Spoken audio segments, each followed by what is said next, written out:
So if you want to be a currency trader, you need to understand currency. If you want to be good in anything, you need to understand the history of that thing that you want to be good at. So this piece of paper right here, okay, currency. It's Mexican pesos because I just came back from Mexico and didn't have any Canadian dollars on me. This form of money, it wasn't always like that. This here has only existed since the end of the gold standard. We're going to explain this. So since the 1970s, so about 50 years that we have this current form of money. But before that, it wasn't always like that. It was something different. So money can change and has often changed. And the likelihood that it changes through our lifetime is very high. So you've heard about things like cryptocurrencies and other types of currencies that try to fulfill things that paper money aren't fulfilling really. So you need to understand this. Why? Because if there is a shift, if something happens, and there's always things happening in the currency markets, right? There's wars, currency wars between countries all the time. If you understand that and you understand why different countries want different things for their currencies, when something big happens, you can capitalize on it because you're going to be confident in your decision making and you'll be able to make a big play which could make your lifetime in terms of returns, right? So if you really know your stuff, when that opportunity arises, you'll be able to capitalize on it. So yeah, to understand the form of money that we have now, we have to look at the history, to look at all the road we've made to where we are today. So we start this by the initial system that we had, which was a barter system. That's how we started 6,000 years before Christ. So a barter system is a very simple system. If you're a farmer and you have some cows and another person has some apples and you guys want to change, well, you might tell him, okay, I'll give you my cow. You give me, I don't know, 1,000 apples. And that's a barter system. It's an exchange of products, okay? If you have shoes and you want to change them for a bag, you need to find somebody who has a bag and you guys change those products together. Now you guys can see that there's a flaw in this system, right? And the flaw is that you need to find somebody who has what you want. So, for example, you have apples, okay? And we'll say these are apples. My drawing is really bad, okay? And somebody else makes, I don't know, mugs, okay? Well, if you want to get a mug, you're going to have to give him your apples to get the mug. But let's say this guy already has apples. He doesn't want your apples. Well, what are you going to have to do? You're going to have to find somebody else that maybe, I don't know, makes hats, okay? He makes hats, okay? And this guy wants some apples. So you might change your apple with this guy and he gives you the hat. Now you have the hat, which maybe this guy wants, and you exchange the hat for the mug. So it becomes complicated, especially if you have a lot of other people, that have other products. Somebody has a chair, somebody has TVs, and you're always trying to change something for something. And then there's the other problem is, well, how many apples is a hat worth? And how many hats is a mug worth? So it doesn't really work, okay? We needed something to facilitate transacting between one another because we want to be specialized, right? I don't want to make my own hats and make my own mugs and make my own TVs. I want to specialize in making one thing and trade that thing with other people who are specialists in their own thing, right? So we needed something that would basically fulfill a few things, right? A unit that will fulfill three main things, okay? And these are the main, I guess, functions of money, right? That's what money is used for. We needed something that could be used as a medium of exchange. So if I'm getting something from you, well, I can pay you with that thing. And then if you want something else, you can go pay somebody else with that thing. So it's a medium of exchange, and all monies have to fulfill these three things. It needs to store value. So if I'm making apples and that's my specialty, well, when it's winter and I can't grow any apples, well, what am I going to do? Am I going to die? No, because this thing that I have is going to store the value. So during summer, I can sell all my apples, get a lot of this thing, which is the money, and then throughout the year spend it because this thing stores value. And the last thing it needs to fulfill is be a unit of value. So I need to know, well, how much is one apple worth of this thing? How much is one chair? How much is one hat worth of this thing, right? So then I can be able to compare and know the value of each thing. And the first thing that we found, well, it's not actually the first, but the most popular thing that we've used was gold, right? We've used other things before that. So people started using cattle as currency, and they've used other metals, but gold is the most popular one. Why? Because it's scarce, so there's not a lot of it, which is something important. There can't be too much of that, or otherwise it loses its value. It's hard to harvest, so we can't just tomorrow find a huge batch of gold and instantly have it flood the market, and then the value of things will change because there's way more currency, right? And it has to be durable. So it's not gonna, you're not gonna put it in your pocket and it's gonna wash away. So this unit was very popular, gold, okay? And it served the purpose of being used as a medium of exchange. It stored value and was a unit of value.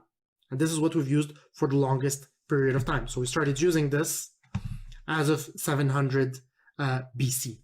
So we've used gold for a while, but then we started realizing that, there are some problems with using gold, and that there might be something we can add onto it to make it better to use. And this is when paper bills came along. So between the years 600 and 900s.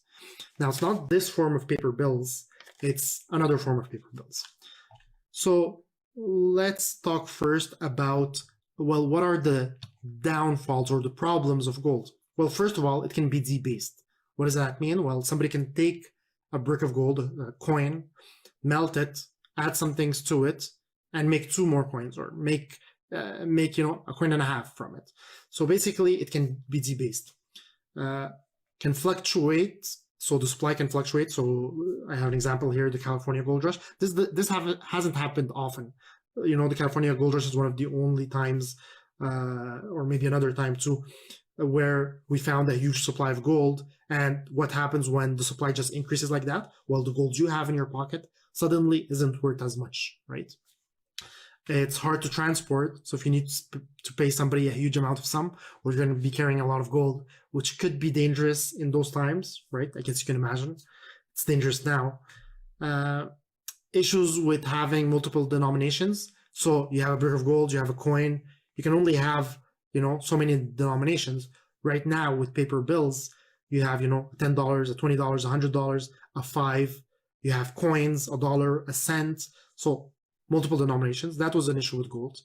And limited supply. So, there's a finite amount of gold on the earth. So those are all problems with gold. Now, started using paper money between the year 1600 and 1600 by the Chinese. It was only adopted by the Europeans in the 17th century. So, Chinese started using it way before Europeans. And the form of this money was just IOUs.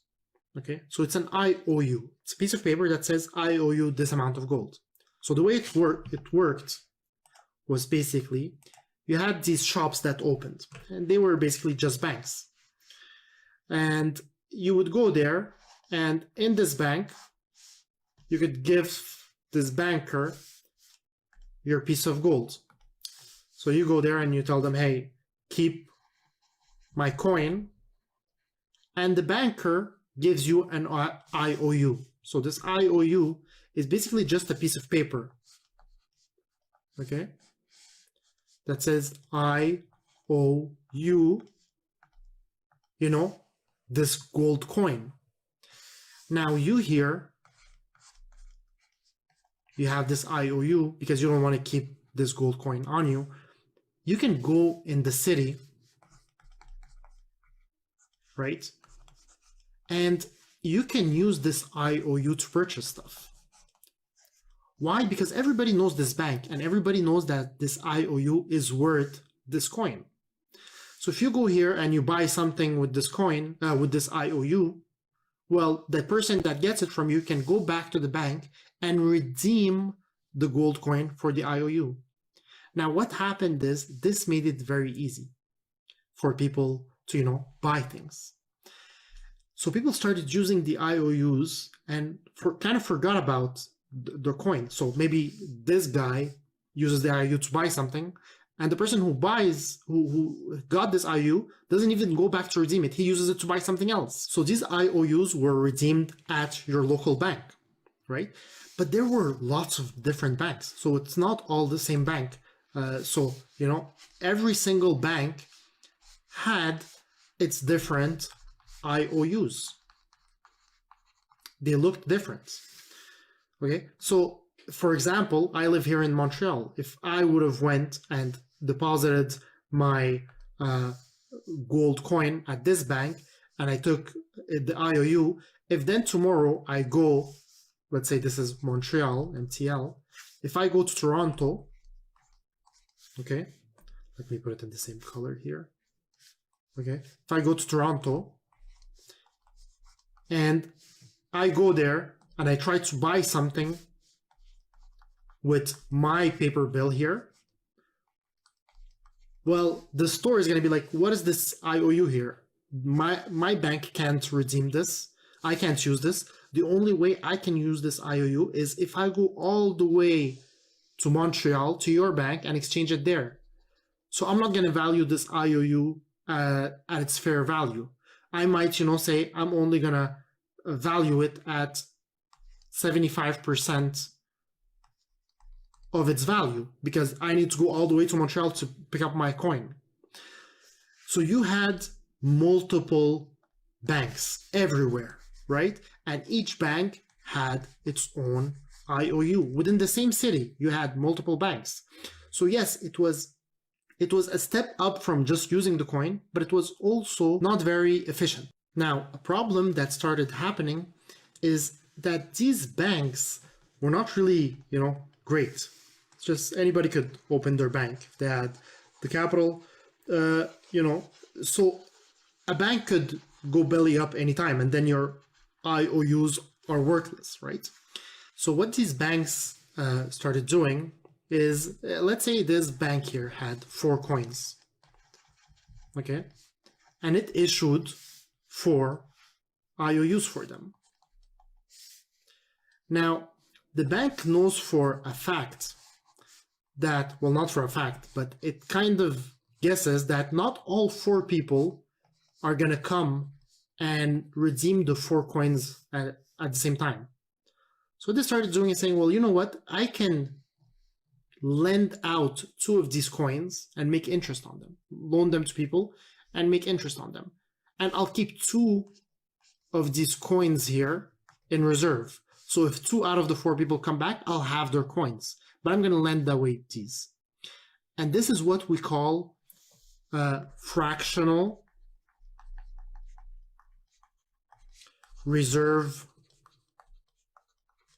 banking, okay? And this is something that happens, today, okay? You deposit money at the bank, they don't keep all your money there. They loan it out, right? Because they know that not everybody's going to come and take out their money at the same time, which happened often. It's called bank runs, right?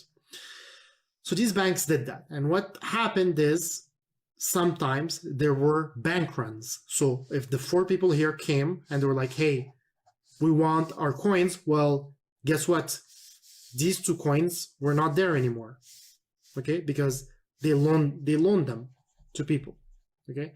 And maybe these people defaulted, didn't come back, so there's only 2. So there's a bank run because the bank doesn't have all the currencies or all the gold that they're supposed to have, okay? So what happened is we started having central banks. And the first central bank that came along was in England, okay? So it was in 1694, and that was the Bank of England. So a central bank is basically a bank that comes along and says, okay, all you other small banks, local banks, no more of that. No more IOUs from each of you. okay? From now on, no new banks are allowed to open. And old banks, when they close, they're done. We have to remove their IOUs from circulation. And the only banknote that we're going to use from now on, the only IOU, is going to come from the central bank itself. So each country now has its own central bank.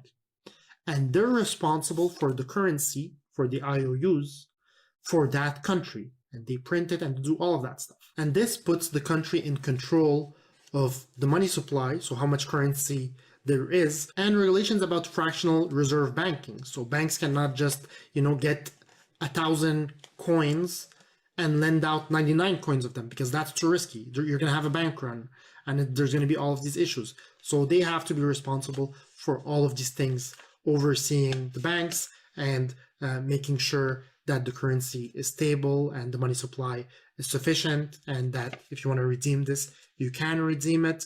At this time, we're going to see how it changes. But yeah, so at this point, the government really started taking control of the banking system and issuing its own currency.